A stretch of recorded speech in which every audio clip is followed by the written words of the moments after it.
ఏమి సీత మాట్లాడవు? నేను సామాన్యం అనుకున్నావా? దశా పరిశ్రమలు గలవాడను, హింసతి 20 అస్తములు గలవాడను. నాకు 3 కోట్ల మంది భార్య సీత. దక్షాంగ నానం యువజాంగ నానం రవి కోటి కోటి దక్ష శ్రేణి కోటి మంది, దేవతా శ్రేణి కోటి మంది, ఇటువంటి 3 కోట్ల మంది భార్య గలవాడు. దశా పరిశ్రమలు గలవాడను, హింసతి 20 అస్తములు గలవాడను. ఏమి సీత మాట్లాడదు? పలుకు సీత పలుకు.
తల్లి సీతామహాదేవి శ్రీరాములు వారు ముద్రాంగజం ఇచ్చారు. దుగో తల్లి పట్టుము తల్లి సీతామహాదేవి. తల్లి ఏమి తల్లి మాట్లాడవు? నేను రావణ బ్రహ్మ జయించి తల్లి సీతామహాదేవి రామచంద్ర ప్రభు మహాన్ భావ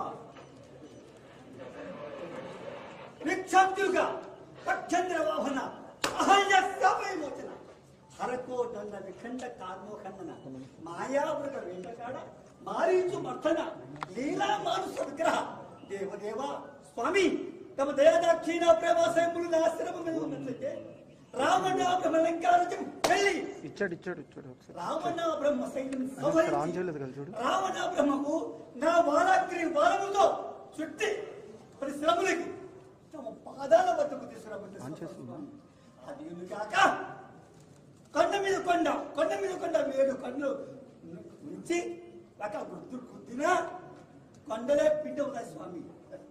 అది కాక రావణ బ్రహ్మ లంకారాజ్యం యావచ్చు నా వారాగ్రి వాళ్ళని చుట్టి తమ పాదాల వద్దకు తీసుకురమ్మన్నా తీసుకొస్తాను స్వామి.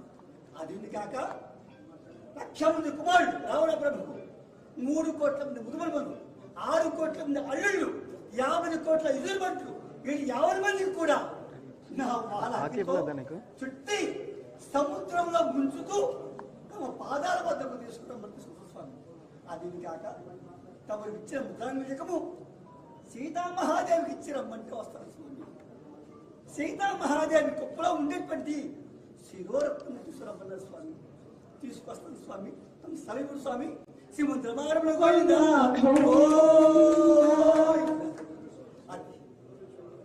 అయ్యా మా తాతల ఉత్తరాల కానించి కూడా రామాయణ భాగవతము మాకు విద్యలేస్తారు. మాకు చదువు లేదండి. మా చదువులేదు సార్. చదువు లేకపోయినా సరే మాకు మా పిల్లలకు చదివిస్తున్నామండి. అయినా సరే మేము రామాయణం భారతము భాగవతం అన్ని శ్లోకాలు బ్రహ్మత్వం భోజనిష్టి పరమేష్టి పితామహ హిరణ్య గర్భలోకేశో స్వయం ఇలాగా వైశానం సర్వవిశానం మహేశ్వర అని శ్లోకాలు అంటే కాదు. నేను రమ్మానం ఒక 30 మంది నేర్పిస్తున్నాను. వినాయకో విఘ్నరాజా ద్వయమాత్ర జ్ఞానభ అప్రేతం హేరంభో లంబోధర గజానన ఇది అమరహ. ఇలాగా మేము అన్ని కూడా నేర్చుకుంటాం సార్. అవును సార్. మాధవపట్నం మాధవపట్నం కాకినాడ పట్టింది సార్. మాధవపట్నం పిఠాపురం నాది పిఠాపురం సార్. నేను పిఠాపురం ఉండేవాళ్ళం సార్. అయితే కాకినాడలో పిల్లలు చదువుకోవాలి. కాకినాడ నేర్పిస్తున్నాం సార్. తమరి అమర్నాథ్ ఏదంటే మాకేమో ఒక లోన్ రాస్తే సార్ పిల్లలకి 30 మంది పిల్లలకి నేర్పించేలాగా మీరు 30 మందికి నేర్పిస్తాను సార్. నేను రామాయణం భారతము వాళ్ళకి చక్కగా ఒకసారి నేను 30 మందికి నేను నేర్పిస్తాను సార్. అయ్యా ఇదిగో నేను